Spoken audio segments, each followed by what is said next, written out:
Hello everyone, welcome to Arcaden. Today we will be reading the entire Wikipedia article for James the 6th and 1st. Same guy, he's a time traveller. That damn bastard. So let's get started. James the 6th and 1st, James Charles Stewart, born on the 19th of June 1566 and died on the 27th of March 1625, was the King of Scotland as the James VI from the 24th of July 1567, and the King of England and Ireland as James I from the union of the Scottish and English crowns of the 24th of March 1603 until his death in 1625. The kingdoms of Scotland and England were individual sovereign states with their own parliaments, judiciaries, and laws, though both were ruled by James in personal union. Don't know what any of that means, not a political guy. James was the son of Mary, Queen of Scots, and a great-great-grandson of Henry the 7th. Here's Henry the 7th. His eyes are a bit fucked. Oh, he got the crown on my birthday. King of England and Lord of Ireland, and thus a potential successor to all three thrones. He succeeded to the Scottish throne at the age of 13 months after his mother was compelled to abdicate in his favour. It's great for him. 4 different regents governed during his minority, which ended officially in 1578, though he did not gain full control of his government until 1583. In 1603, he succeeded Elizabeth. Oh, okay. I was about to say, this guy's a real time travel. The last Tudor monarch of England and Ireland, who died childless. He continued to reign in all three kingdoms for 22 years, a period known as the Jacobean era, until his death in 1625. After the union of the crowns, he based himself in England, the largest of the three realms, from 1603, returning to Scotland only once, in 1617, and styled himself King of Great Britain and Ireland. Not Scotland, apparently, because fuck him. Haggis eating vine brewed. Anyway, he was a major advocate of a single parliament for England and Scotland. In his reign, the plantation of Ulster and English colonisation of the Americas began. At 57 years and 246 days, James' reign in Scotland was the longest of any Scottish monarch. Oh, that's the Queen. She's dead now. He achieved most of his aims in Scotland, but faced great difficulties in England, including the Gunpowder Plot in 1605 and repeated conflicts with the English Parliament. Under James, the golden age of Elizabethan literature and drama continued, with writers such as William Shakespeare, otherwise known as a Willie Shakes, thanks Maxwell for that one, I love you, John Donne, nice name buddy, Ben Jonson with no H, Francis Bacon, which is just a marvellous name, contributing to a flourishing literary culture. And as the first of many citations, I'm not reading all of those. James himself was a prolific writer, authoring works such as Die Monologie, I think that's German, The True Law of Free Monarchies, 1598, and Basilikon Durchon in 1599. He sponsored the translation of the Bible, just like NordVPN did, into English later, named after him, the authorised King James Version, and the 1604 revision of the Book of Common Prayer. Anthony Weldon claimed that James had been termed the wisest fool in Christendom, which apparently I've clicked on. I don't know. Oh, it's Christianity, alright. An epithet associated with his character ever since. Since the latter half of the 20th century, historians have tended to revise James's reputation and treat him as a serious and thoughtful monarch. He was strongly committed to a peace policy and tried to avoid involvement in religious wars, especially the 30 Years' War that devastated much of Central Europe. He failed to prevent the rise of hawkish elements in the English Parliament who wanted spore with rain. Yep.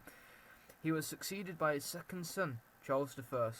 This portrait was attributed to John de Critz from 1605 because he sure did give a damn about copyright. You can read that all yourself. I'm like, you don't pay me here, man. Here's his signature if you want to forge it for whatever reason. Sure, he has a credit card somewhere. But wait, hang on. What? I'm making a big mistake here. James was the only son of Mary, Queen of Scots, and her second husband, Henry Stuart, Lord Darnley. Both Mary and Darnley were great-grandchildren of Henry VII of England through Margaret Tudor. There's Margaret Tudor, the older sister of Henry VIII, which is the fat guy everyone knows. No, I'm not talking about your stepdad here. Mary's rule over Scotland was insecure, and she and her husband, being Roman Catholics, faced a rebellion by Protestant noblemen. During Mary's and Darnley's difficult marriage, Darnley secretly allied himself with the rebels and conspired in the murder of the Queen's private secretary, David Riz. Pick a damn name, you violin playing Waluigi-looking bastard. David Riz, just 3 months before James' birth. James was born on the 19th of June, 1566, at Edinburgh Castle, and as the eldest son and heir apparent of the monarch, automatically became Duke of Rothesay and Prince and Great Steward of Scotland. 5 days later, an English diplomat, Henry Killigrew, saw the Queen, who had not fully recovered and could only speak faintly. The baby was sucking at his nurse, as you do, and was well proportioned and like to having a goodly prince. He was baptised Charles James, or James Charles, on 17th December 1566 in a Catholic ceremony held at Stirling Castle. His godparents were Charles IX of France, represented by John, the man himself, Count of Brienne, Elizabeth I of England, represented by the Earl of Bedford, and Emmanuel Filbert, Duke of Savoy, there's his abdomen, represented by Ambassador Filbert de Croc. He was actually credited with inventing Crocs, the shoes, and crocodiles. He got around. He did. Mary refused to let the the chess piece of St Andrews, whom she referred to as a pocky priest, spit in the child's mouth, as was then the custom. The subsequent entertainment, devised by Frenchman Bastien Pages, with a Z, featured men dressed as satyrs and sporting tales, to which the English guests took offence, thinking the satires done against them. Lord Darnley was murdered on the 10th of February 1567 at Kirkall Field, that's what time it was, Edinburgh, perhaps in revenge for the killing of Riz. James inherited his father's titles of Duke of Albany and the Earl of Ross. Mary was already unpopular, and her marriage on 15th of May 1567 to James Hepburn, 4th Earl of Bothwell, who was widely suspected of murdering Darnley, heightened widespread bad feeling towards her. In June 1567, Protestant rebels arrested Mary and imprisoned her at Loch Leven Castle. She never saw her son again. She was forced to abdicate on the 24th of July 1567 in favour of the infant James and to appoint her illegitimate half-brother James Stuart, Earl of Moray, as regent. This made James the third consecutive Scottish monarch to ascend the throne as an infant. Here's him as a boy. Looks more like a girl to me, but what do I know? Regencies.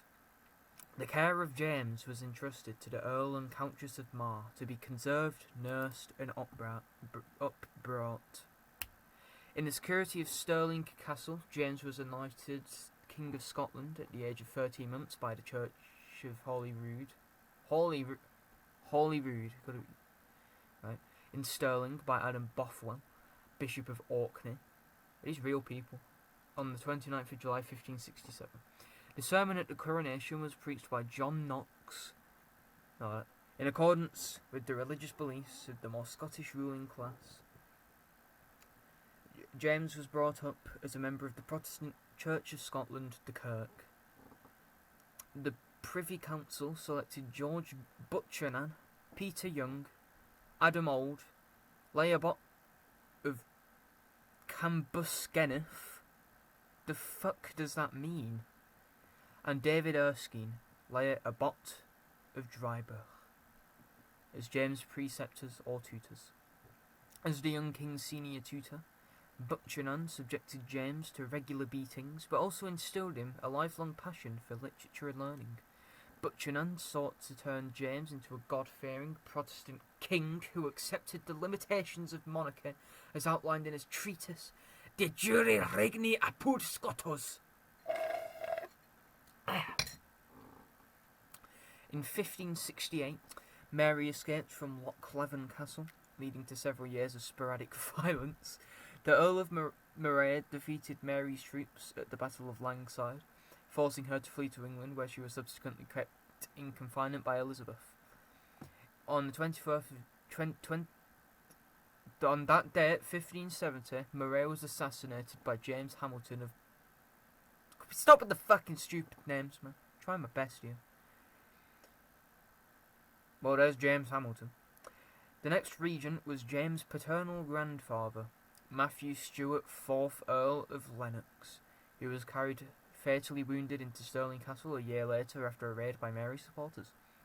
His successor, the Earl of Mar, took a vehement sickness and died on 28th of October 1572 at Stirling. Mar's illness, wrought by James Melville, followed a banquet at Dalkeith Palace given by James Douglas, 4th Earl of Morton.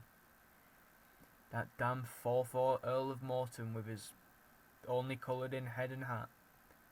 God damn his monochrome shirt. If that's even what that is. Come on, man, you could have finished your drawing. Anyway. Morton was elected to Mar's office. See what you did there. And proved in many ways the most effective of James' regents. But he made enemies by his rapacity.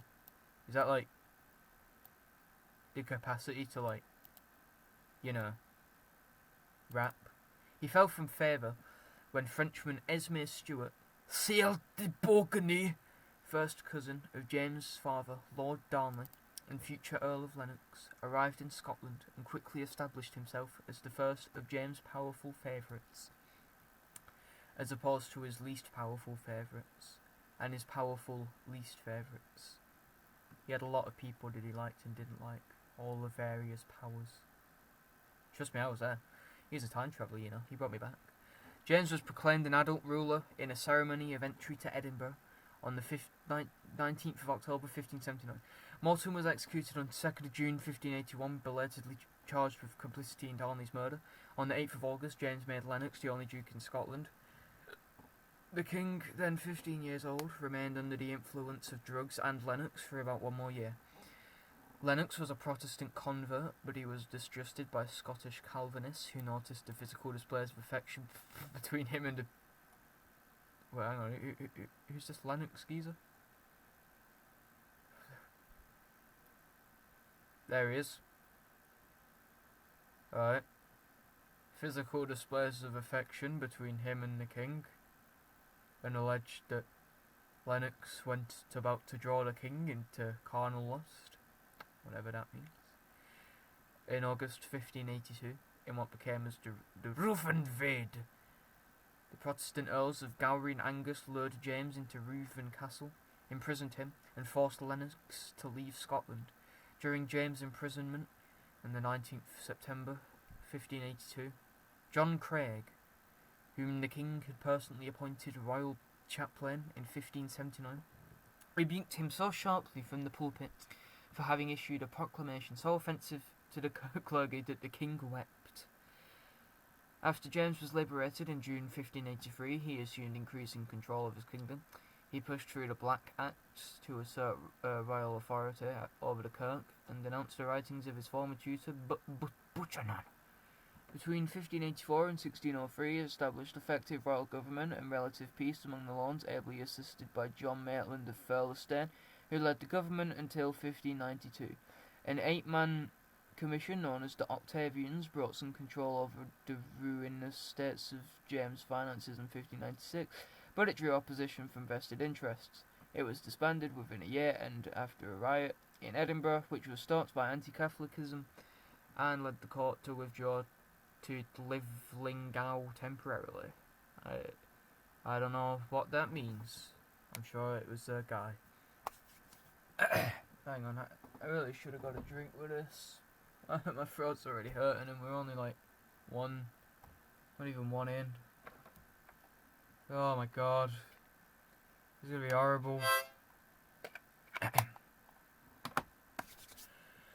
Whew! One last Scottish attempt against the king's person occurred in August 1600 when James was apparently assaulted by Alexander Ruthven, the Earl of Gowrie's younger brother, at Gowrie House, the seat of the Ruthvens. The Ruthven was run by James Page, John Ramsay. Jesus Christ, what a guy. John Ramsay. With a H. And the Earl of Gowrie was killed in the ensuing fracas. Is that even a word? There were few surviving witnesses. Given James' history with the Ruthvens and the fact that he owed them a great deal of money, his account of the circumstances was not universally believed. In 1586, James signed the Treaty of Berwick with England. That and his mother's execution in 1586, which he announced as a preposterous and strange procedure, helped clear the way for his succession south of the border. Queen Elizabeth was unmarried and childless, and James was their most likely successor. Securing the English succession became a cornerstone of his policy. During the Spanish Armada crisis of 1588, he assured Elizabeth of his support as your natural son and compatriot of your country. Elizabeth sent James an annual subsidy from 1586, which gave her some leverage over affairs in Scotland. Marriage. Throughout his youth, James was praised for his chastity, since he showed little interest in women. Based. After the loss of Lennox, he continued to prefer male company. Based squared. A suitable marriage, however, was necessary to reinforce his monarchy, and the choice fell on 14-year-old Anne of Denmark. Yep, that's a 14-year-old girl right there. Younger daughter of Protestant Frederick II. There's his body, bar his head. Don't need it. Shortly after a proxy marriage in Copenhagen in August 1589, Anne sailed for Scotland but was forced by storms to the coast of Norway. On hearing that the crossing had been abandoned, James sailed from Leith with... oh, there's Leith. With a 300-strong retinue to fetch Anne personally in what historian David Harris Wilson called the one romantic episode of his life. The couple were married formally at the Bishop's Palace in Ohio on the 23rd of November. James received a dowry of 75,000 Danish dalers. Always wanted a Dalish Dana me. And a gift of 10,000 dalers from his mother-in-law, Sophie of Mecklenburg-Güstrow. She looks like Humpty Dumpty. I'm not even joking. Look at the screen. After stays at Elsinore and Copenhagen and a meeting with Tycho Brahe. Bloody hell, man. Some good hair going on there. I've lost where I was now, hang on. James and Anne returned to Scotland on the 1st of May, 1590. By all accounts, James was at first infatuated with Anne, and in the early years of their marriage, seems always to have shown her patience and affection. The royal couple produced 3 children, who survived to adulthood. Henry Frederick, Prince of Wales, who died of typhoid fever in 1612, aged 18. Elizabeth, later Queen of Bohemia, and Charles, James' successor. Anne died before her husband in March 1619. Witch hunts. James' visit to Denmark, a country familiar with witch hunts, sparked an interest in the study of witchcraft, which he considered a branch of theology. He attended the North Berwick witch trials, the first major persecution of witches in Scotland under the Witchcraft Act 1563, still in effect to this day. Don't be doing any witchcraft, or else King James' ghost will get you. Several people were convicted of using witchcraft to send storms against James' ship, most notably Agnes Sampson. Who's Agnes Sampson? Let's get a picture. Jesus Christ. James became concerned with the threat posed by witches and wrote Daimonologie in 1597, a tract inspired by his personal involvement that opposed the practice of witchcraft and that provided background material for Shakespeare's Macbeth. Everyone knows Macbeth. It was the tragedy of Macbeth, according to this image. Smart guy, Shakespeare, couldn't even spell. James personally supervised the torture of women accused of being witches. After 1599, his views became more sceptical. In a later letter written in England to his son Henry, James congratulates the prince on the discovery of yon little counterfeit wench. Oh, I need to do this in a voice, don't I? the discovery of yon little counterfeit wench. I pray God ye may be my heir in such discoveries. Most miracles nowadays prove but illusions, and ye may say, by this how weary judges should be in trusting accusations.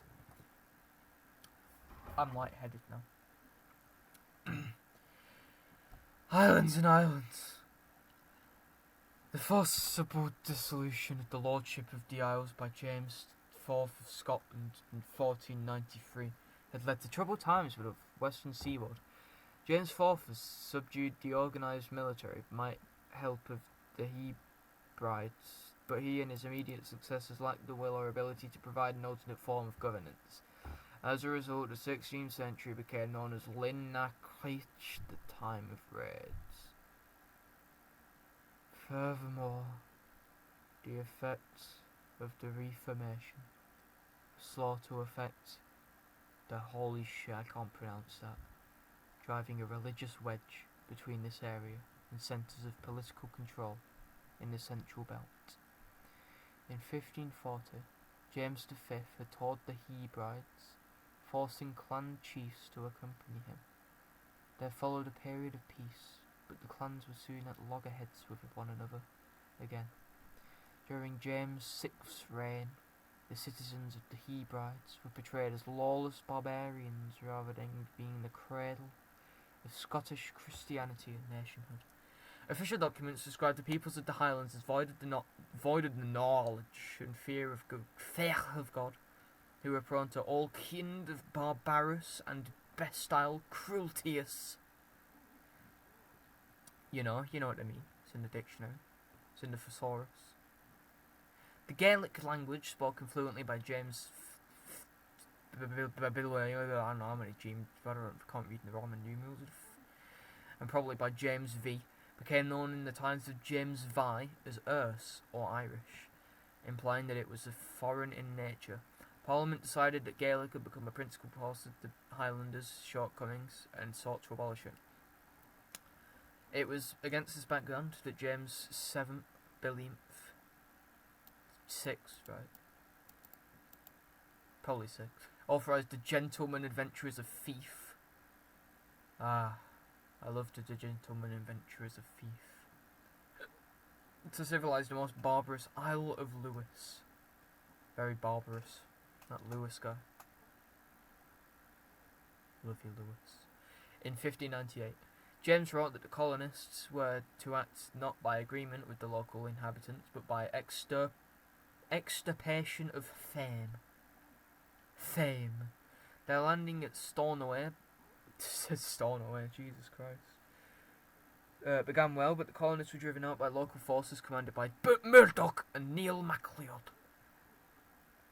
The colonists tried again in 1605 with the same result, although a third attempt in 1607 was more successful.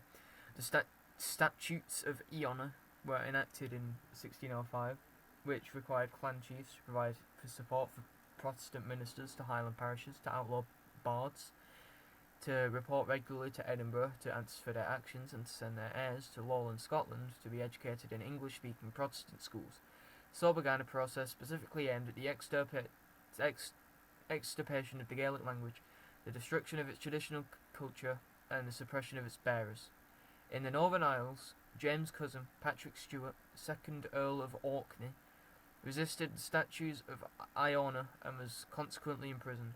His natural son Robert led an unsuccessful rebellion against James, and the Earl and his son were hanged.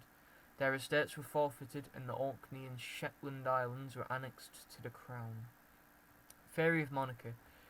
In 1597, James wrote The True Law of Free Monarchies and Basilicon del Dochron Royal Gift. That's what it translated to. You don't hold your horses and just take it in, man. In which he argues a theological basis for monarchy. In the True Law, he sets out the divine right of kings, explaining that kings are higher beings than other men for biblical reasons, though the highest bench is the slidriest to sit upon. It's like a snake, slidriest. Sure, man. The document proposes an absolutist theory of monarchy, by which a king may impose new laws by royal prerogative, but must also pay heed to tradition and to God, who would stir up such such scourges as pleaseth him, for punishment of wicked kings. Basilisk Doom was written as a book of instruction for the 4-year-old Prince Henry and provides a more practical guide to kingship. There's the funny number, if you've been keeping count. The work is considered to be well written and perhaps the best example of James' prose. James advised concerning parliaments, which he understood as merely the king's head court, foreshadows his difficulties with the English House of Commons.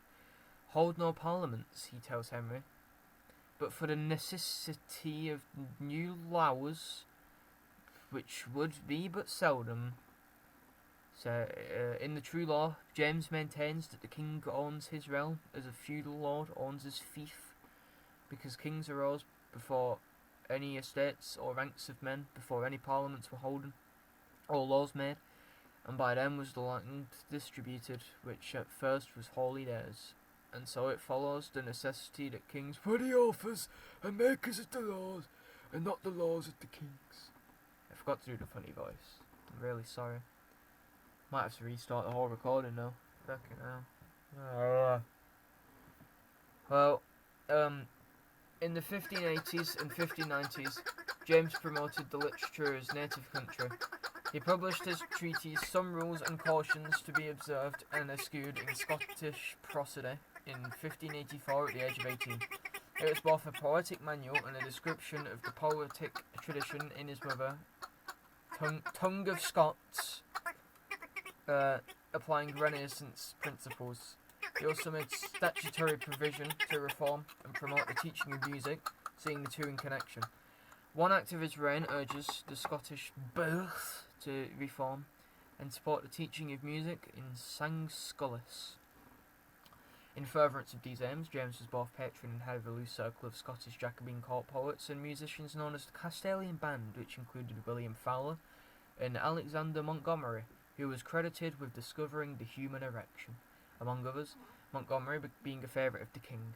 James was himself a poet and was happy to be seen as a practising member of the group. By the late 1590s, James' championing of the native Scottish tradition was reduced to some extent by the increasing likelihood of his succession to the English throne. William Alexander... Why do so many people call fucking William? Jesus Christ.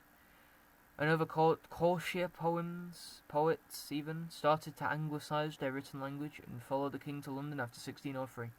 James' role as an active literary participant and patron made him a defining figure in many respects for English Renaissance poetry and drama, which reached the pinnacle of achievement in his reign.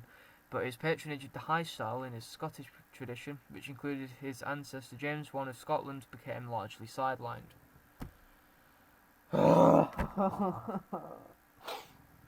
Accession in England. Here's the main article. Suck my dick. Oh, you read that. Oh, fine, I'll read it.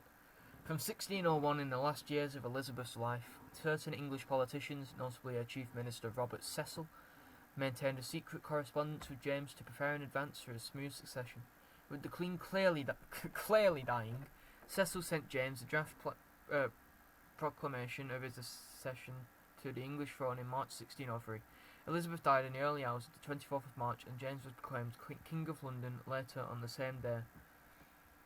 On the 5th of April, James left Edinburgh for London, promising to return every 3 years, a promise that he did not keep, and progressed slowly to southwards.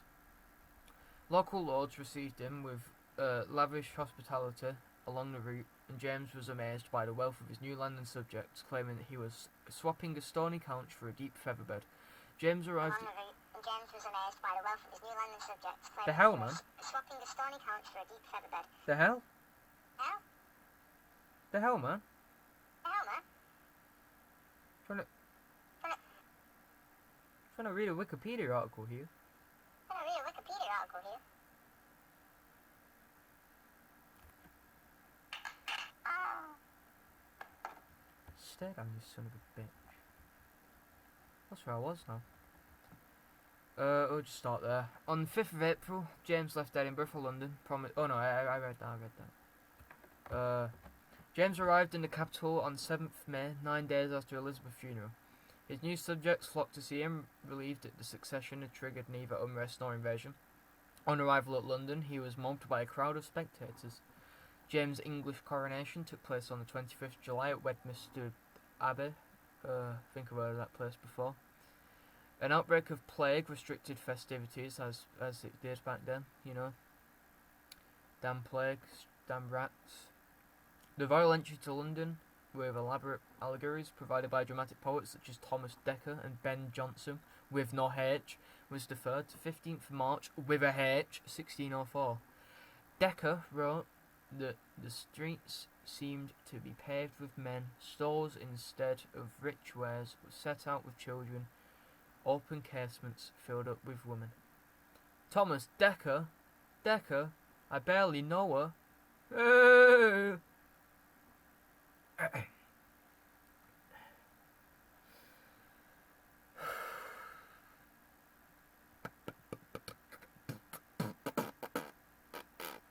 The kingdom to which James succeeded, however, had its problems. Monopolies and taxation had engendered a widespread sense of grievance, and the costs of war in Ireland had become a heavy burden on the government, which had debts of £400,000. You wouldn't like it today. Probably. You wouldn't like America.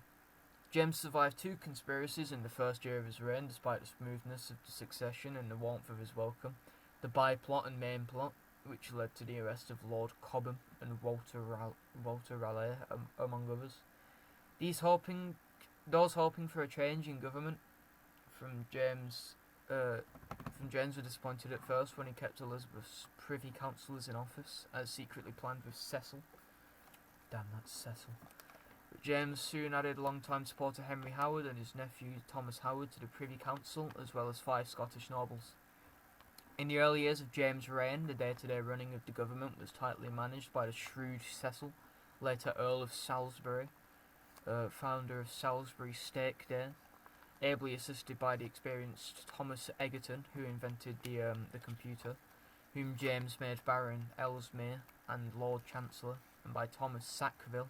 Sackville? Is that an actual last name? Looks like Kendall.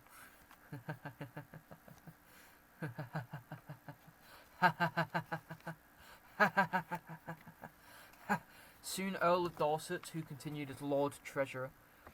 As a consequence, James was free to concentrate on bigger issues, such as a scheme for a closer union between England and Scotland, and matters of foreign policy, as well as to enjoy his lesser pursuits, particularly hunting. He was a big hunter guy, you know.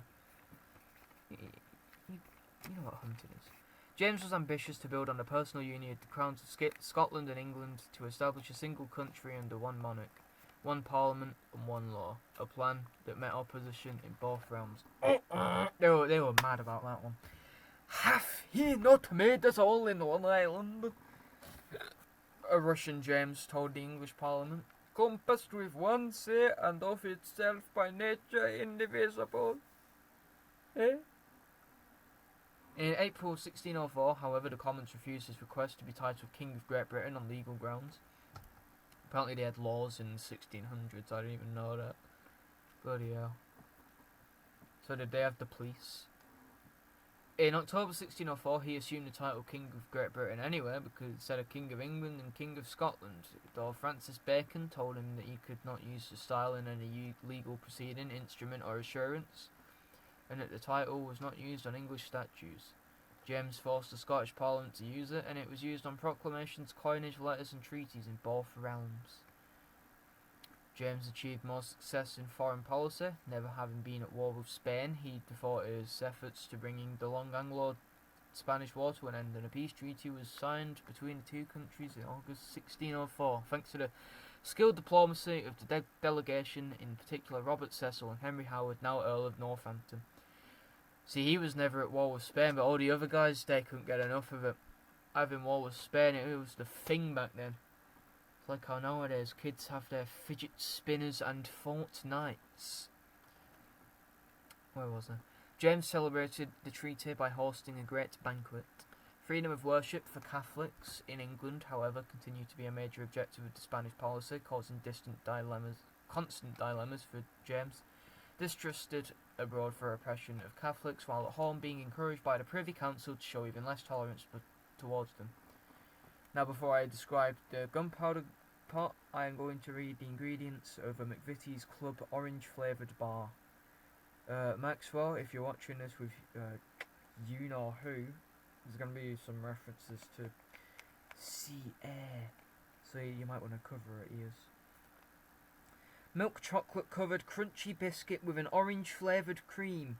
Ingredients: milk chocolate 49%, sugar, cocoa mass, cocoa butter, dried milk, dried skimmed milk, butter, oil, milk, vegetable fats, palm shea, emulsifier, soya lecithin, natural flavouring, flour, wheat flour, calcium, iron, niacin, thiamine, vegetable oil, palm, sugar, glucose syrup, raising agents, sodium bicarbonate, disodium diphosphate, ammonium bicarbonate, salt, natural oil flavouring, colour, paprika extract, acid, citric acid. God. A dissident Catholic, Guy Fawkes, was discovered in the cellars of the Parliament buildings on the night 45th of November 1605, the eve of state opening, on the second session of James I's English Parliament.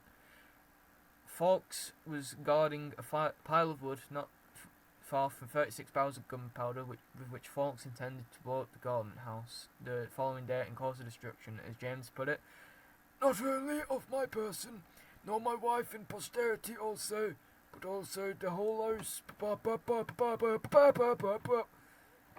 The sensational discovery of the gunpowder pot, as it quickly known, aroused a mood of national relief at the delivery of the king and his sons.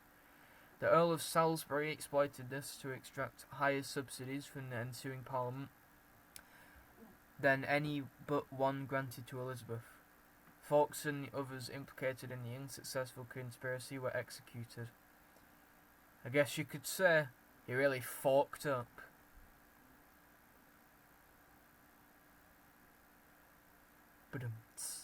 The cooperation between monarch and parliament following the gunpowder plot was atypical. Instead, it was the previous session of 1604 that shaped the attitudes of both sides from the rest of the reign, though the initial difficulties owed more to a mutual incomprehension than a conscious enmity. On 7th of July 1604, James had angrily prorogued Parliament. Sure, that's a word, probably. After failing to win its support either for full union or financial subsidies. I will not thank where I feel no thanks due, he had remarked in his closing speech. I am not of such a stock as to praise fools. You see how many things you did not well. I wish you would make use of your liberty with more modesty in time to come. As James' reign progressed, his government faced growing financial pressures, partly due to creeping inflation, but also due to the profligacy and financial incompetence of James's court. In February 1610, Sainsbury's proposed a scheme known as the Great Contract, whereby Parliament, in return for 10 royal concessions, would grant a lump sum of £600,000 to pay off the King's debts, plus an annual grant of £200,000. Great British pounds. The ensuing prickly negotiations became so protracted that James eventually lost patience and dismissed Parliament on the 31st of December 1610. Your greatest error, he told Salisbury, hath been that ye ever expected to draw honey out of gall. The same pattern was repeated with the so-called Addled Parliament of 1614, which James dissolved after a mere 9 weeks when the Commons hesitated to grant him the money he required. James then ruled without Parliament until 1621, employing officials such as the merchant Lionel Cranfield. I think he made Breaking Bad and Better Call Saul, I'm not sure though, who were astute at raising and saving money for the crown and sold baronetcies and other dignities. many created for the purpose as an alternative source of things for. Does anyone give a crap about the Spanish match? Edward Cork.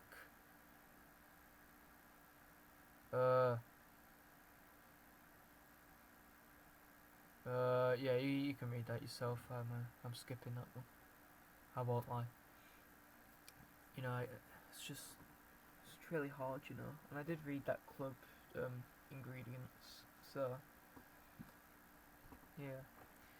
I'm sure James Sixth and Wamp would have loved the club, but unfortunately, orange just doesn't exist in 1604.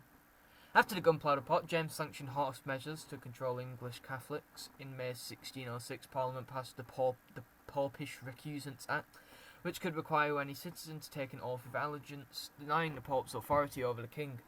James was conciliatory towards Catholics who took the oath of allegiance and tolerated crypto-Catholicism even at court. Henry Howard, for example, was a crypto-Catholic. He received back into the Catholic Church in his final months. On ascending the English throne, James suspected that NFTs might be coming into circulation soon and Bitcoin was going to rise in price. So he assured Henry Percy, 9th Earl of Northumberland, a prominent sympathiser of the old religion, that he would not persecute any that will be quiet and give but an outward obedience to the law. The console should always be set up by an adult. Use parental controls on his console and with a linked Nintendo account to restrict features which you deem unsuitable for children. Read the enclosed documentation before use. Nintendo may automatically update your console. Your console is not designed for use with any existing or future unauthorized access to software that enables technical modification of the console or software. Any such unauthorized use may render your console unplayable and result in removal of content. Am I reading the right thing here? Hang on a second. Where it was? Oh, that's the severed human head. Right, we'll just... Alright. Where was I? Armadillo. Sure, man. In the millenary petition of 1603, the Puritan clergy demanded the abolition of confirmation. Everyone just had to lie all the time. Just said, nope, nope, not at all. Wedding rings and the term priest, among other things, and that the wearing of cap and surplice became optional. James was strict in enforcing conformity at first, inducing a sense of persecution among merry Puritans, but ejections and suspensions from livings became rarer as the reign continued. As a result of the Hampton Court Conference of 1604, some Puritan demands were whatever that says, in the 1604 Book of Common Prayer, though many remained displeased. The conference also commissioned a new translation and compilation of approved books of the Bible to resolve discrepancies among different translations then being used. The King James Version, as it came to be known, was completed in 1611. It's continued a masterpiece of Jacobean prose. It is still in widespread use. In Scotland, James attempted to bring the Scottish Kirk so near can as be to the English Church and to rest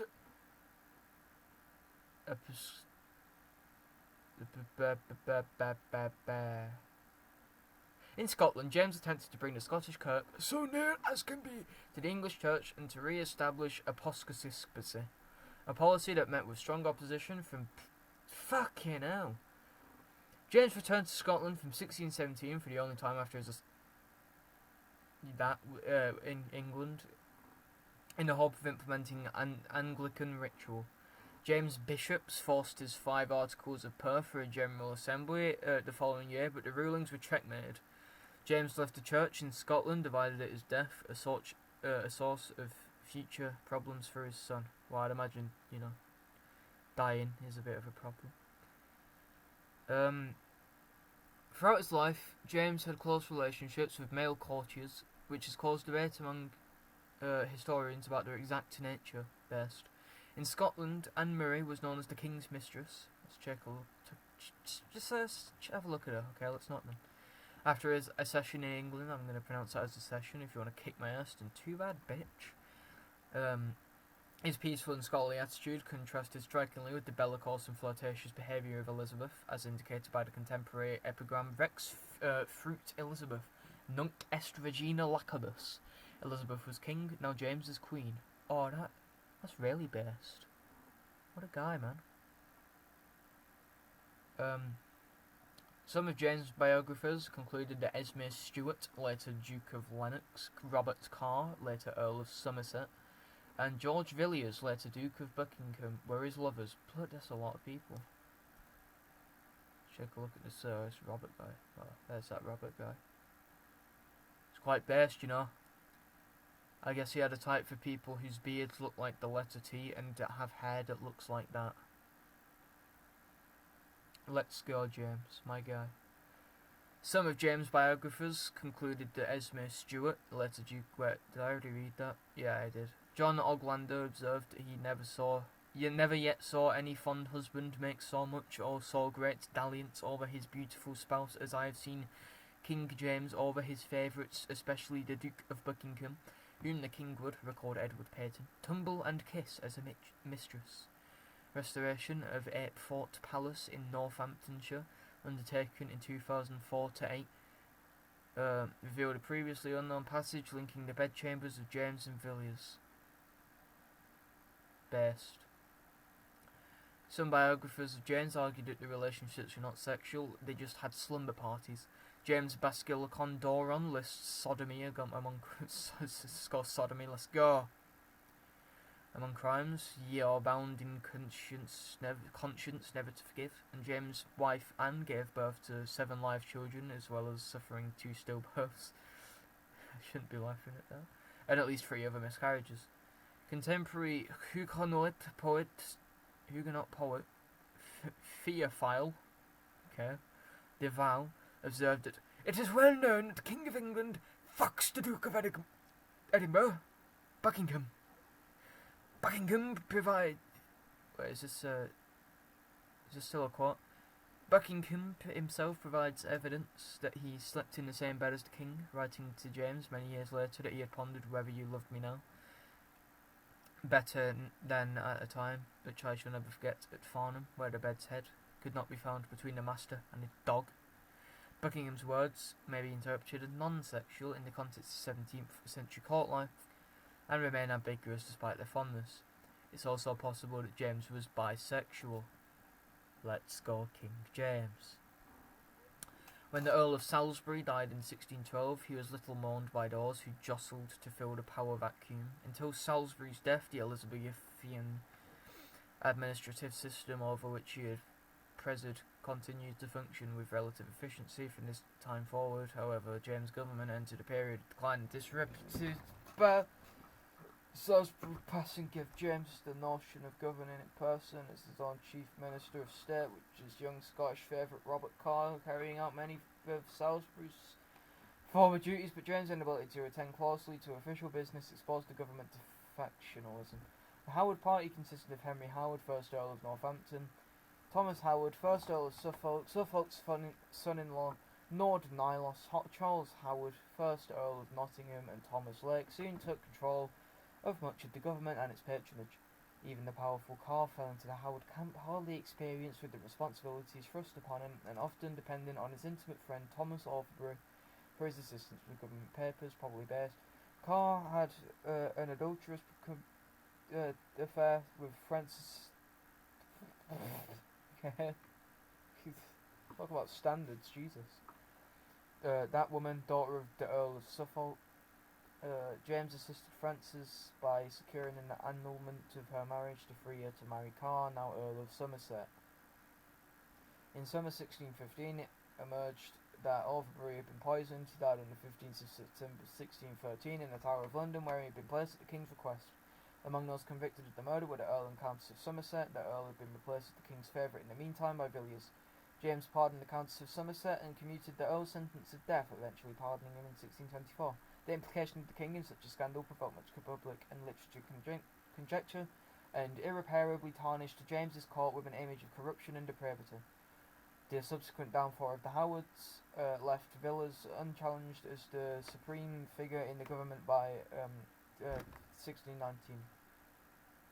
I'd like to bring attention to the amount of times I say I want you to listen out to that now, because I'm not doing it on purpose, and lots of people do it, and I just want you to know that every single time someone says you're going to notice it now. And it's all you're going to be able to focus on. People saying You know how that makes you feel? Do you know how it makes me feel? You're going to have to figure it out, aren't you? Health and death. In his later years, James suffered increasingly from arthritis, gout, and kidney stones. He also lost his teeth and drank heavily. The king was often seriously ill during the last year of his life, leading to an increasingly peripheral figure, rarely able to visit London, while Buckingham consolidated his control of Charles to ensure his own future. One theory is that James suffered from porphyria, a disease of which his descendant George III exhibited some symptoms. James described his urine physician Theodore de Mayenne as being the dark red colour of Alicantine wine. And then they drank it together like it was Alicantine wine. The theory is dismissed by some experts, particularly in James' case, because he had kidney stones which can lead to blood in the urine. Urine. It's my favourite word, man. Can't even pronounce it. I can't read. Colouring it red. In early 1625, James was plagued by severe attacks of arthritis, gout, and fainting fits, and fell seriously ill in March with tertian ague, and then suffered a stroke. He then died at Theobald's house in Hertfordshire on the 27th of March during a violent attack of dysentery. Oh no, he shit himself to death. God, no! With Buckingham at his bedside. Not his wife, though. I think his wife was dead, that might be why. James' funeral on the 7th of May was a magnificent but soldierly affair. Bishop John Williams of Lincoln preached a sermon observing King Solomon died in peace, where he had lived about 60 years, and someone unrelated. Just so you know, this other guy died in peace. So you know that King James is, right? Sermon was later printed as Great Britain's Salomon, like Salamander, Salamanca, Hector. James was buried in Westminster Abbey. The position of the tomb was lost for many years until his lead coffin was found in the Henry VII vault during an excavation in the 19th century. Oh my god, do I care about his legacy.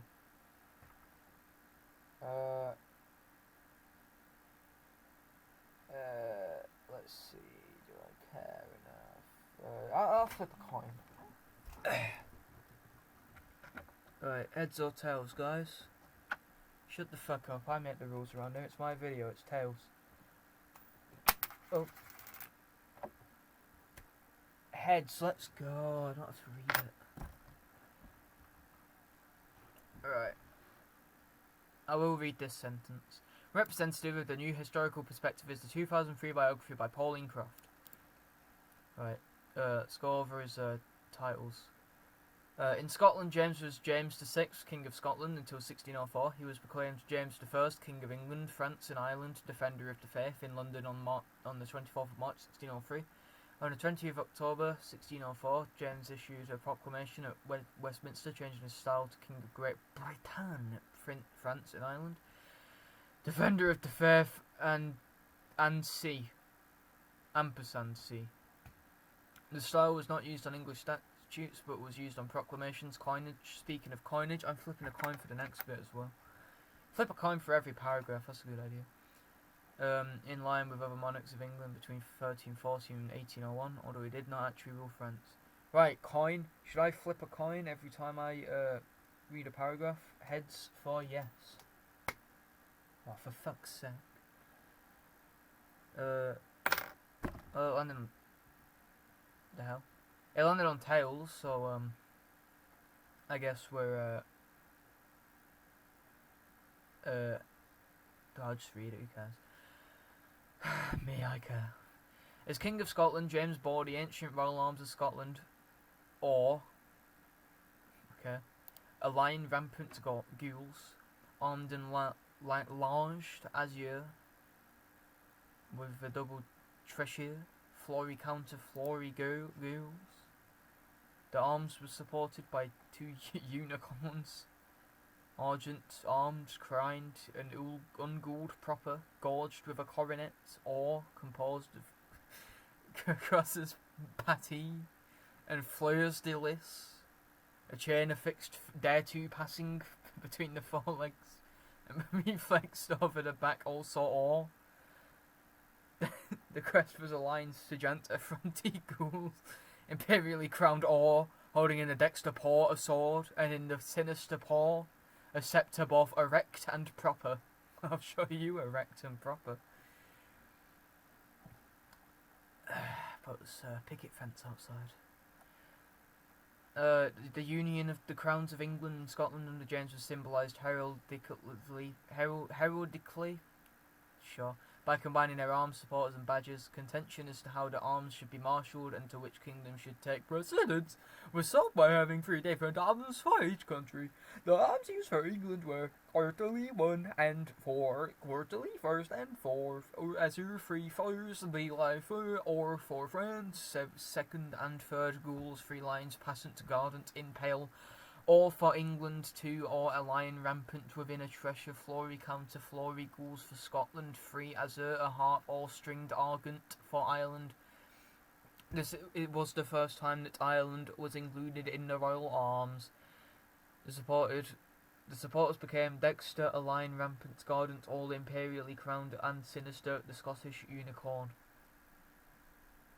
That is a real sentence. The unicorn replaced the red dragon of Cadwaldois, which was introduced by Tuco. The unicorn has remained in the royal arms of the 2 United Realms. Let's check them out. There they are. Because, you know, we have unicorns in Britain, don't we? Also, the English crest and motto was retained. The compartment often contained a branch of the Tudor rose with shamrock and thistle engrafted on the same stem. The arms were frequently shown with James' personal motto, Beat Pacifique! Now, I don't speak French, but I'm assuming that translates to beat babies, because, like, babies have a pacifier.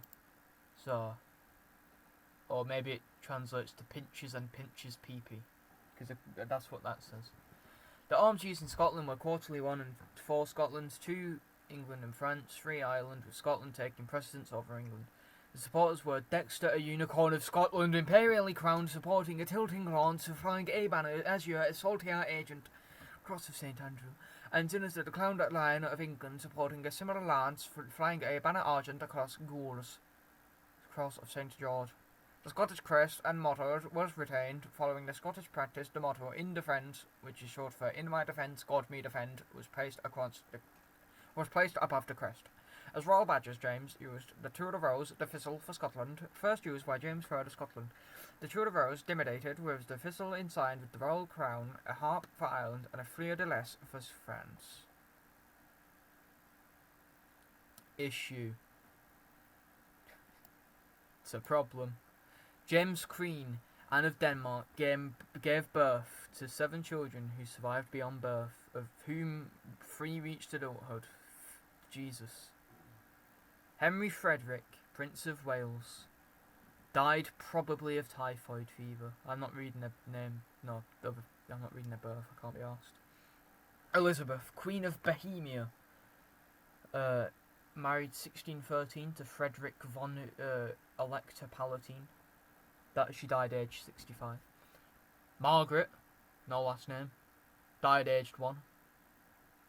There she is. Apparently that's what she looked like at aged 1. Sure. Charles I, King of England, Scotland and Ireland, married 1625. Henrietta, Mary of France, succeeded James I and 4. Both of them, time travellers, like I said. Robert, Duke of Kintyre, died aged 4 months, so I assume that Duke title was short-lived. Mary, died aged 2. Apparently she was obese by the time she was 2. Not sure what the hell she was eating, but okay. And Sophia. Sophia was a fully grown woman and man within 48 hours of birth, because that's when she died. Here's his family tree, sure. Oh, I'm done! Let's go. How long did that take? hour. The hell's wrong with me, man? I'm reading this for an hour. The hell? Well, since you stuck through to the end, let's I don't know, man. Play some Nintendo Switch.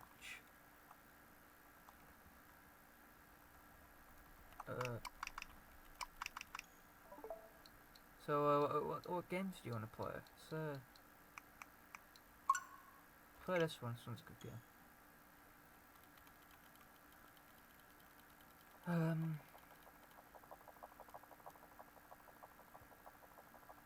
I'm playing Apex Legends. It's this game I got on Switch. Apex Legends. Apex Legends. As you heard, it said it. The title of it. But I'm playing as Benedict Cumberbatch. He's a character from Apex Legends. You might have heard of it. It's a game.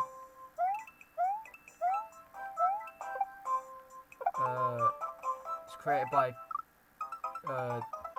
Satan. Satan made it. Fuck this game. It's terrible. I'll see you all in the next one. Bye!